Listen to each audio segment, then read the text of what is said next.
اور جب کوئی پاکستان میں کھیلنے آتا ہے تو آپ اپنی مرضی کی جو وکٹ ہیں وہ تیار کرتے ہیں. تو اس کے اوپر یہ کہنا کہ جی ہمیں 2/3 اکثریت نہیں دی گئی تو اس وجہ سے آپ کی پرفارمنس ویسی نہیں ہے جیسی ہونی چاہیے تھی.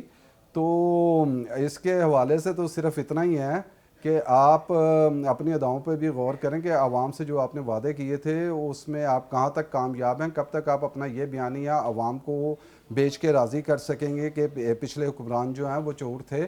یہاں تو جو بھی حکومت کے اندر آیا اس نے سابق حکومتوں کو چور کہا اور کہا کہ جو ملک ہے وہ ان کو لوٹا ہوا ملا. تو جمہوریت واروں وہ کہتے رہے کہ جی عامریت کے دور تھے اور ہمیں جو ہے ملک کوئی اچھی حالت میں نہیں ملا, اور اسی طرح جو عامریت کا دور رہا تو انہوں نے کہا کہ جمہوری دور کے لوگ جو ہیں وہ کرپٹ تھے. تو آپ نے تو اپنی پرفارمنس کی بات کرنی ہے, آپ کیا بیانیہ لے کے جائیں گے جب اب عوام کے پاس انتخابات کے اندر جائیں گے؟ تو کیا آپ عوام کو یہ بتائیں گے کہ پچھلے حکمران چور تھے؟ ضمنی انتخابات کا ہارنا, بلدیاتی انتخابات کے پہلے مرحلے میں کے پی کے اندر جو نتائج آئے وہ بتاتے ہیں کہ آپ کا بیانیہ عوام قبول نہیں کر رہے. اور یہ جو بیانیہ اب پٹ چکا, آپ کو پرفارمنس کی طرف جانا پڑے گا. اگر ساتھ کیونکہ موضوعات کافی ہیں تو اس کے اوپر بھی تھوڑی سی گفتگو کر لیں کہ مراد سعید اور محسن بیگ کے حوالے سے جو بات چل رہی ہے, تو صرف اس پہ مختصر یہ کہنا چاہوں گا کہ جو ان کے گھر ریڈ کیا گیا نہ وہ درست اقدام تھا, نہ ان کی جانب سے جو فائر کیے گئے وہ کوئی ایسا اقدام تھا. لیکن ایک بات جو میں کرنا چاہتا ہوں وہ یہ ہے کہ مراد سعید کو جس نے بھی مشورہ دیا اس نے کوئی دوستی والا نہیں دیا, بلکہ یہ کسی نے ان کے ساتھ اپنی دشمنی نکالی ہے. سیدھی سی بات ہے جی, کیس جو ہے وہ کورٹ میں جائے گا. کورٹ میں جائے گا تو کیا بات ہوگی؟ بات یہ ہوگی کہ ریحام خان کی وہ کتاب جو ایک سی گریڈ کتاب ہے جو آج سے پہلے دفن ہو چکی تھی, لوگوں کو یاد بھی نہیں تھی, لیکن اس کیس کے بعد اس کتاب کو دوبارہ زندہ کر دیا گیا, ریحام خان کی کتاب کو. اور جو گوگل ہے اس کے اوپر سرچ ہو رہا ہے کہ صفحہ 273 کے اوپر ایسا کیا لکھا ہوا ہے, تو جو وہ صفحہ پڑھے گا اس کے بعد دیگر بھی پڑھے گا. تو جو باتیں ختم ہو گئی تھیں وہ دوبارہ آئیں گی. اگر عدالت میں کیس چلتا ہے اور اس کے اوپر جرا ہوتی ہے تو جرا کے اندر لازمی بات ہے کہ جب کویشچن آنسرنگ ہوگی تو اگر وہ کہیں گے کہ جی ریحام خان کو بھی بلائیں جنہوں نے یہ مشورہ دیا تھا, جنہوں نے یہ کتاب لکھی تھی, تو ان سے بھی پوچھا جائے گا کہ آپ کے پاس کیا ثبوت ہیں. پھر وہ آئیں گے, اس کے اندر تو خان صاحب کے حوالے سے بھی بہت کچھ لکھا ہوا ہے, پھر وہ باتیں کھلنی شروع ہو جائیں گی. تو یہ معاملہ کہاں تک جائے گا؟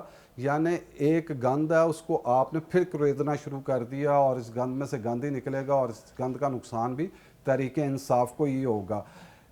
اتنے مسئلے مسائل کے اندر عجیب ہم قوم ہیں, غربت میں پس رہے ہیں, مہنگائی جو ہے اپنے عروج کے اوپر ہے, لیکن ہمارا میڈیا ہو, ہمارا سوشل میڈیا ہو, یا میں جس طرح دیکھ رہا ہوں اس کے اندر بحث کیا چل رہی ہے جی, مریم نواز نے حصار توڑ کے خاتون اندر آ گئی تو ان کو باہر نکال دیا.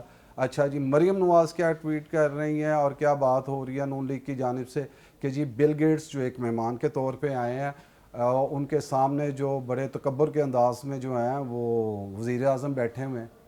یہ کوئی عوامی مسائل ہیں جی کہ ان کا بیٹھنے کا انداز کیسے ہوگا؟ اچھا جی, انہوں نے ہاتھ ایسے کیوں رکھ لیا ہے؟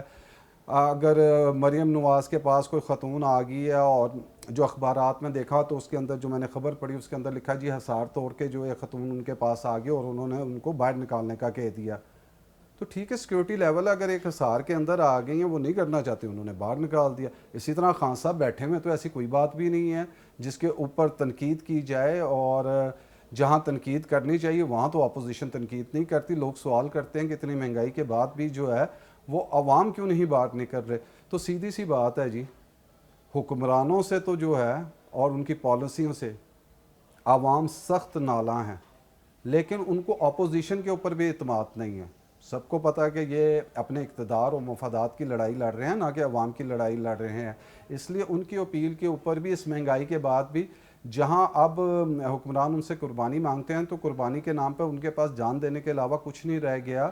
لوگ خودکشیاں کر رہے ہیں, اپنے بچے بیچ رہے ہیں, اور یہ غریب عوام وہ قرض اتار رہی ہے جس کے وہ ذمہ دار بھی نہیں ہیں. حکمرانوں کی نااہلی اور کرپشن کی سزا عوام جب سے پاکستان بنا ہے بھگت رہے ہیں. تو حکمرانوں کو اس حوالے سے میں ایک چیز کہتا چلوں کہ یہ جو روز اب خبریں, روایتی خبریں, پٹرول بم گرا دیا, غریب کی کمر ٹوٹ گئی, جسم اور روح کا جو رشتہ برقرار رکھنا مشکل ہو گیا. تو سب سے تکلیف دہ بات تو یہ ہوتی ہے کہ جو حکمرانوں کی جانب سے جو وزراء بیان دیتے ہیں, اخبارات میں خبریں شائع ہوتی ہیں کہ پٹرول بم گر گیا, 12 روپے جو ہے پیٹرول کی قیمت کے اندر جو ہے وہ اضافہ کیا گیا ہے. تو وہیں وزراء کے بیانات ساتھ لگے ہوتے ہیں کہ عوام کو ریلیف دینے کا جو سلسلہ ہے وہ ہم جاری رکھیں گے, عوامی خدمت جاری رکھیں گے. پہلے تو وہ بتا دیں کہ وہ عوامی خدمت کس کو کہتے ہیں اور کون سا ریلیف کا سلسلہ ہے جو وہ جاری رکھنا چاہتے ہیں. دوسری جانب عوام کو مشورے دیتے ہیں. مشورہ کیا دیتے ہیں؟ جی پٹرول مہنگا ہو گیا ہے تو آپ سفر کم کریں, گاڑی کم چلائیں. چینی مہنگی ہو گئی ہے, کم کھائیں, صحت کے لیے نقصان دہ ہے. آٹا مہنگا ہے, روٹی کم کھا لیں. تو یہ سارے مشورے کیا عوام کے لیے ہیں؟ تو ایک مفت مشورہ میں بھی حکمرانوں کو دینا چاہتا ہوں, وزراء کو دینا چاہتا ہوں, حکومت کو دینا چاہتا ہوں کہ آپ کبھی 2 روپے قیمت بڑھاتے ہیں, کبھی 10 روپے قیمت بڑھاتے ہیں, 5 روپے بڑھاتے ہیں, تو کیا ہوتا ہے؟ اپوزیشن جو ہے وہ روایتی بیانات دیتی ہے کہ قیمتوں میں اضافہ کر دیا, غریب کی کمر توڑ دی. اسی طرح میڈیا میں کچھ ٹاک شو ہو جاتے ہیں, لوگ اپنا تنقید کرتے ہیں. آپ 2 روپے پہ بھی وہی تنقید تھی, 5 پہ بھی تھی, اب آپ نے 12 روپے اس کی قیمت بڑھائی ہے تو اب بھی وہی تنقید ہے. تو آپ کو مفت مشورہ ہے کہ آپ آج طے کر لیں کہ آپ کی گورنمنٹ کے دوران کتنا تیل اوپر جا سکتا ہے. اگر آپ کے ذہن میں یہ 200 تک جائے گا, 250 جائے گا, تو آپ اس کو 300 روپیہ کر دیں. زیادہ سے زیادہ کیا ہوگا؟ روایتی بیانات اپوزیشن کہے گی کہ غریب کو مار دیا ہے, میڈیا پہ 2 کی جگہ 4 ٹاک شو ہو جائیں گے. اچھا جی, عوام جو ہے وہ اپنا غم و غصہ کا اظہار کرے گی, برا بھلا کہہ کے چپ ہو جائے گی. آپ نے جو کرنا ہے وہ آپ کر لیں. آپ بجلی کی قیمت بڑھا دیتے ہیں, عوام کیا کر سکتی ہے؟ اچھا جی, آپ تیل کی قیمت بڑھا دیتے ہیں, عوام کیا کر سکتی ہے؟ تو آپ کو مفت مشورہ ہے کہ آپ جو کرنا چاہتے ہیں اس کی قیمت ایک ہی دفعہ طے کر دیں, تاکہ روز روز اپنے اوپر تنقید برداشت کرنے کے لیے بہتر یہ ہے کہ آپ ایک ہی دفعہ جو قیمت بڑھانی ہے وہ بجلی کی ہو, گیس کی ہو, روزمرہ اشیاء کی ہو. گھی کی قیمت میں اضافہ ہو گیا, ٹرانسپورٹرز جو ہیں انہوں نے کرایوں میں اضافہ کر دیا ہے. یہ سارے اضافے عوام کے اوپر جا رہے ہیں. آپ اگر عوام کے ساتھ اظہار یکجہتی کرنا چاہتی ہیں وزراء, تو یہ اشرافیہ جو ہے یہ پارلیمنٹ میں تو ایک ہو جاتے ہیں اپنی مفادات کے بل کے اوپر. جب ان کی امرات میں اضافہ ہو یا تنخواہوں میں اضافے ہوں تو وہاں تو یہ سب ایک ہوتے ہیں. تو بل پیش کرے نا اپوزیشن, عوام کے ساتھ اظہار یکجہتی کرے کہ جو ان کو پیٹرول ملتا ہے وہ فری کا پیٹرول لینا بند کر دیں گے, اور ارکان اسمبلی جو ہیں ان کی جو مہارات ہیں وہ نہیں لیں گے. تنخواہ بالکل لیں, تنخواہ لیں گے, اس کے علاوہ جو مہارات ہیں وہ ہم عوام کے ساتھ اظہار یکجہتی کے طور پہ بند کرتے ہیں. ہم بھی کم کھا لیں گے, کم چلا لیں گے, لیکن ویسے ہی ہمارے تو بہت جو اکثریت ہے پاکستان کے اندر روانوں میں بیٹھی ہوئی, ان کے بارے میں سب جانتے ہیں, اور جو ان کے پیسے نکلتے ہیں تو اس سے اندازہ ہوتا ہے کہ وہ کس مالیت کے اور حیثیت کے بندے ہیں.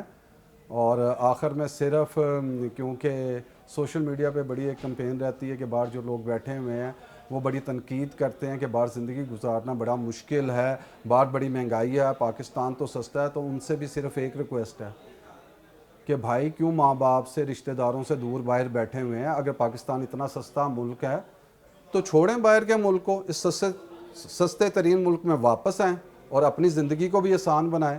کیوں مشکل جو اور جو مہنگائی کے اعتبار سے مہنگے ممالک ہیں ان میں کیوں زندگی بسر کر رہے ہیں؟ تو آج کے لیے اتنا ہی. اگلے ویلاگ میں آپ سے پھر بات ہوگی, تب تک کے لیے اللہ حافظ.